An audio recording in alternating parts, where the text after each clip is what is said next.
Hello future IITians and NITians. तो आज हम बात करेंगे सीक्वेंस एंड सीरीज के क्वेश्चंस को किस तरीके से कम टाइम में हम सॉल्व कर सकें। फॉर एग्जांपल हमारे पास में ये क्वेश्चन है ना। अब इस क्वेश्चन को अगर मान लो मैं एकदम स्टैंडर्ड तरीके से सॉल्व करना चाहता हूँ तो हम कुछ इस तरीके से इसको सॉल्व करेंगे। बट वहीं पे इसमें एक ट्रिक लगाया जा सकता है, जैसे अगर मान लो हमको कोई दो एपी है, उनका सम का रेशियो दे रखा है और फिर टर्म्स के रेशियो के बारे में बात की जाती है, तो हम यहाँ पे क्या कर सकते हैं कि n को 2n-1 से रिप्लेस कर सकते हैं। अब इसको और इजी करने के लिए हम क्या कर सकते हैं, सीधा सीधा n की वैल्यू पहले डाल दो, तो यहाँ पे आ जाएगा 2 इंटू 8-1 यानी कि 15। तो डायरेक्टली n की जगह पे 15 यहाँ पे डाल दो और क्वेश्चन हो गया सॉल्व। तो यहाँ पे आ जाएगा 2 इंटू 15 डिवाइड बाई 15 प्लस 1 यानी कि 30 डिवाइड बाई 16 यानी कि 15/8 और अपना आंसर आ जाएगा a, है ना। लेकिन स्टैंडर्ड तरीके से अगर हम इसको करते तो काफ़ी ज़्यादा लेंथी चला जाता। अब ऐसे ही और क्वेश्चंस भी हैं। फॉर एग्जांपल अपने पास ये वाला क्वेश्चन है ना। इस तरीके के काफ़ी ज़्यादा फेमस क्वेश्चन है मेंस के पर्सपेक्टिव से, स्पेशली अगर बात करें तो। अब इस क्वेश्चन में 6 जो है n टाइम्स लिखा हुआ है ना। अब इसको स्टैंडर्ड तरीके से करते तो कुछ इस तरीके से हम इसको सॉल्व करते और फाइनली हमारा आंसर आता। बट हम यहाँ पे क्या कर सकते हैं, सिंस ये n टाइम्स लिखा हुआ है तो अगर मान लो n इक्वल टू 1 मैं मानता हूँ तो 6 लिखा हुआ होना चाहिए, ये क्वेश्चन के अकॉर्डिंग है। अब देखो n की वैल्यू 1 डाल दो, सारे ऑप्शंस में डाल डाल के चेक कर लो, जिसमें 6 आ रहा है वो इसका आंसर हो जाएगा। फॉर एग्जांपल यहाँ पे n की जगह 1 डालोगे तो ये 10 की पावर 0 यानी कि 1 हो जाएगा, तो ये आउटपुट तो 0 होगा, ये भी 0 हो जाएगा।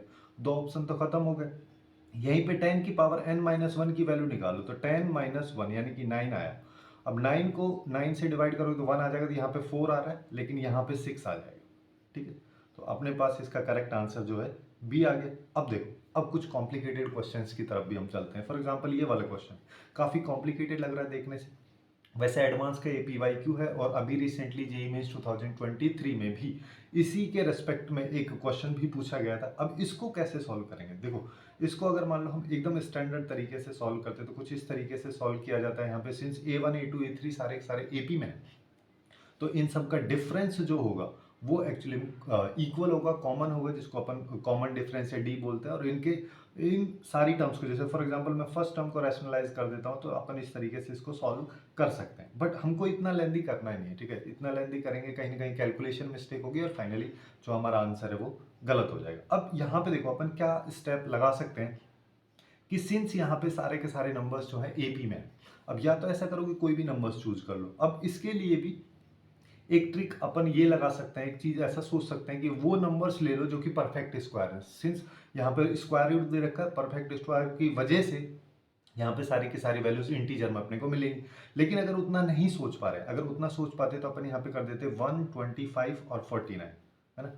हर बार 24 का डिफरेंस आ रहा है, ये तीनों को तीनों टर्म्स AP में है भी, और अपन यहाँ पे इनको लगा के भी सॉल्व कर सकते हैं। बट अगर अपने को ये नहीं लगाना है, फॉर एग्जांपल मेरे को ये सब चीज़ें नहीं करनी है, तो मैं यहाँ पे A1 को 1 मान लेता हूँ, A2 को 2 मान लेता हूँ, A3 को 3 मान लेता हूँ। तीनों टर्म्स मैंने मान लिया। अब अगर मान लो 3 टर्म्स में ले रहा हूँ तो मेरे पास आउटपुट जो है केवल इतने से मिलेगा। अब इसको सॉल्व कर लो तो यहाँ पे क्या है, 1/√2 प्लस 1 प्लस 1/√3 प्लस √2। इनको रैशनलाइज अगर मान लो मैं करूंगा तो नीचे ऊपर आ जाएगा √2 - 1, नीचे आया 1 प्लस ऐसे ही यहाँ पे √3 - √2 और नीचे आ जाएगा 3 - 2 यानी कि 1। और फाइनली इससे अपन इसको काट सकते हैं तो मेरे पास आएगा √3 - 1, ये अपने पास में वैल्यू आ रही है।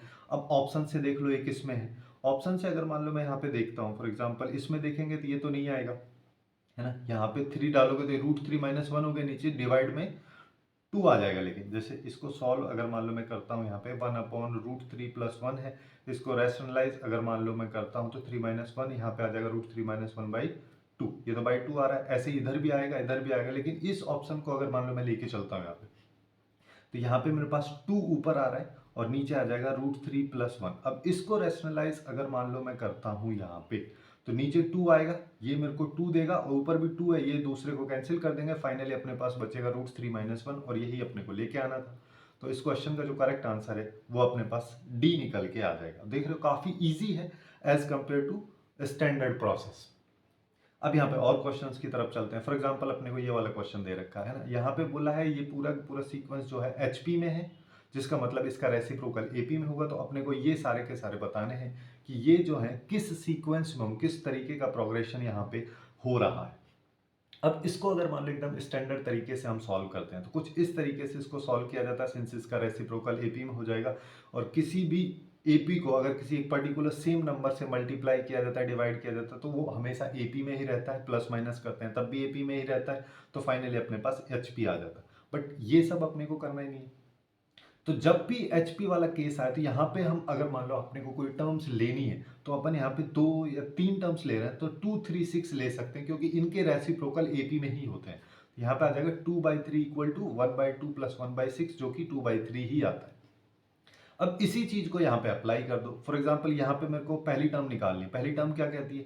पहली टर्म कहती है कि अगर मान लो फर्स्ट टर्म को अपन यहाँ पे ले रहे हैं तो बाकी बची हुई टर्म्स को ऐड करके उनका सम कर दो। तो यहाँ पे आएगा 2/9, यहाँ पे आ जाएगा 3/8 और यहाँ पे आ जाएगा 6/5, 6/5 अपने पास में आ गया। अब देखो इन सबको, अब बस अपने को इन 3 नंबर्स को देखना है कि एपी में है, जीपी में है, एचपी में है।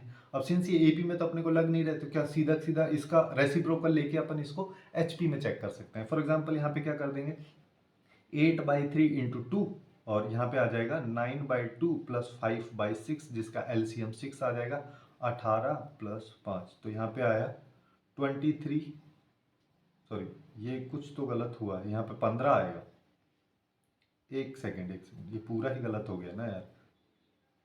यहाँ पे 6 अगर मान लो मैं एलसीएम लेता हूँ तो यहाँ पे आएगा 27 प्लस 5 यानी कि 32/6, और इसको कर सकते हैं 16/3, यहाँ पे 16/3 हो जाए। कभी कभी इस तरीके की मिस्टेक्स भी हो जाती है, इन सब से भी अपने को बच के ही रहना है ना। तो 16/3 अपने पास में आ रहा है, और यहाँ से देखोगे तो ये भी 16/3 लिखा है, जिसका मतलब ये सारे के सारे जो टर्म्स हैं ये एचपी में है, क्योंकि इनके रेसिप्रोकल एपी में। इस तरीके से भी सॉल्व कर सकते हैं। और कभी कभी अपने को इस तरीके की सीरीज इन्फिनिटी वाली भी दी जाती है। अब इसका आंसर देखो क्या आएगा, इसका आंसर आएगा 1 इंटू यहाँ पे आ जाएगा 4 - 1 यानी कि 1/3, ये इसका आंसर हो गया। ऐसे ही नेक्स्ट वाला क्वेश्चन है ना, ये वाला क्वेश्चन है, इसका आंसर हो जाएगा 1 इंटू 1 और 3 - 2 यानी कि 1 आ। ये अब ये मैंने कैसे किया है ना। अब देखो स्टैंडर्ड तरीका अगर मान लो अपन बात करते हैं, सॉरी एक सेकेंड, हाँ ये क्वेश्चन अगर मेरे पास था तो इसका स्टैंडर्ड तरीका कुछ इस तरीके से होता, 3 से इसको मल्टीप्लाई और डिवाइड हम करते और फिर फाइनली डिफरेंस के बेसिस पे इसको सॉल्व कर रहे हैं ना। लेकिन अपन ने ये लगाया है यहाँ पे। अब ये क्या कहता है, इसका कहना है यहाँ पे ये है कि अगर मान लो मेरे को कुछ इस तरीके से कोई भी एक सीरीज दे रखी जो कि इन्फिनिटी तक जा रही है। अब यहाँ पे अपने को ऐसे देखना है, दो टर्म्स हैं मल्टीप्लाई में।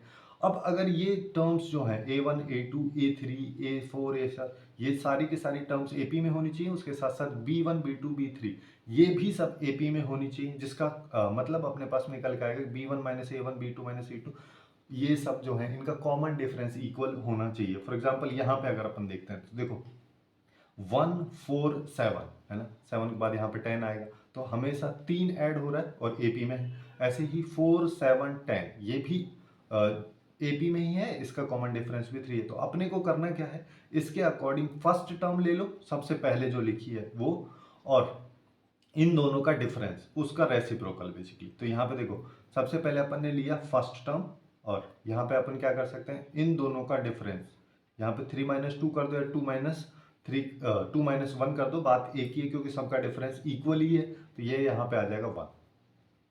वैसे ही पिछले वाले क्वेश्चन में अगर मैं बात करूं तो फर्स्ट टर्म अपन ने ले लिया 1 और अब 4 - 1 कर दो, है ना, तो ये आ जाएगा 1/3 और इस क्वेश्चन का करेक्ट आंसर अपने पास सी आ जाएगा। तो कुछ इस तरीके से जो सीक्वेंस सीरीज के कॉम्प्लिकेटेड क्वेश्चंस भी हैं उनको अपन काफ़ी आसानी से और ट्रिक वगैरह लगा के, इसके साथ साथ कुछ और भी हम कर सकते हैं। फॉर एग्जाम्पल कहीं पे भी वैल्यूज वगैरह डाल के, वैल्यू इनपुट करके क्वेश्चंस को काफ़ी इजीली सॉल्व किया जा सकता है। सो आज के लिए बस इतना ही।